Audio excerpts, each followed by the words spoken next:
The latest U.S.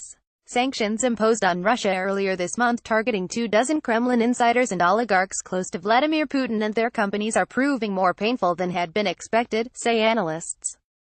But they're doing nothing at this stage in turning ordinary Russians against the Kremlin or undermining the Russian leader's overall popularity. The ruble suffered its worst week in 4 years in the immediate wake of the April 6 announcement of new sanctions on 24 super-wealthy Russians and 14 companies, suggesting the additions to the sanctions blacklist could have major impact on the Russian economy. Russia's President Vladimir Putin, and Russian metals magnate Oleg Deripaska, walked to attend the APEC Business Advisory Council dialogue in Da Nang, Vietnam, in November 10, 2017.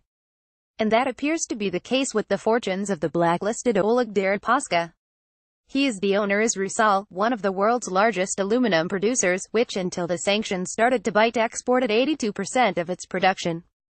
A majority of analysts and economists polled by Reuters Saturday said the latest round of U.S.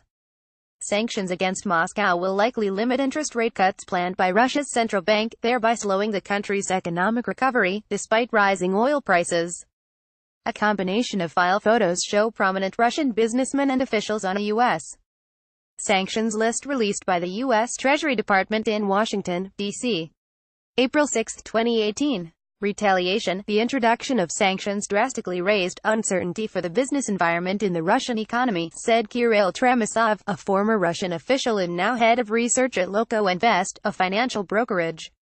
The threat of countermeasures by the Russian parliament isn't helping to calm turbulence, he added.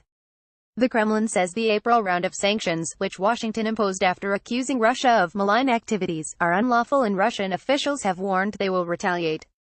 In mid-May, the lower house of the Russian parliament is set to consider legislation detailing retaliatory steps, including suspension of space and nuclear cooperation and a ban on importing U.S.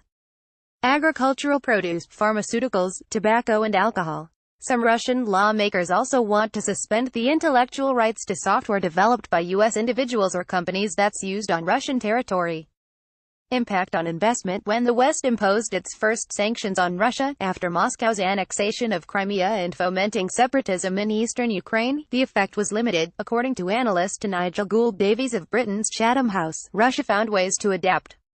But America's latest financial sanctions, announced on the 6th of April, are a game-changer, he argued in a recent commentary, noting the latest sanctions have created bigger uncertainty.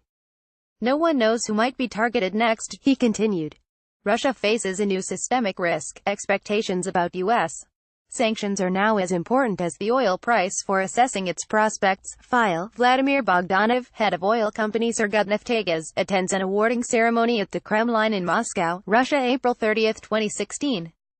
The sanctions, he and other analysts argue, deter counterparties and agencies handling payments from doing business with the blacklisted Russians, including the aluminum king Deripaska and Vladimir Bogdanov, CEO of Russia's third-largest oil company.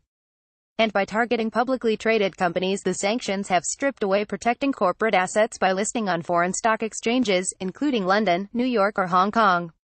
The sanctions have already impacted Deripaska by locking Rusal out of the global aluminum market, roiling the market and prompting massive price hikes.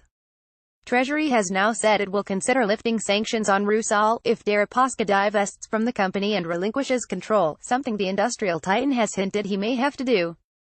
UK sanctions this week. More pressure will be applied on the Russian elite when British lawmakers start the process of introducing legislation that will block Russian oligarchs and officials linked to human rights abuses from doing business in the country and buying property in Britain.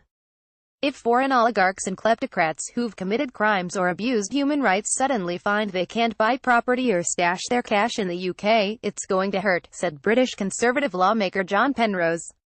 Impact on Putin. But while the Russian elite is being roiled by U.S.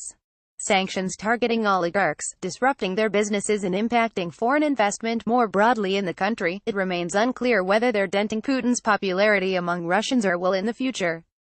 The Kremlin has been able to maintain price stability with subsidies, cushioning the impact of sanctions by dipping into reserves and the increased revenue from oil price rises. Analysts remain divided about whether sanctions will force the Kremlin to curtail what Washington views as aggressive foreign activity, such as the alleged poisoning in Britain to former Russian double agent Sergei Skripal, an attack Moscow denies it had a hand in.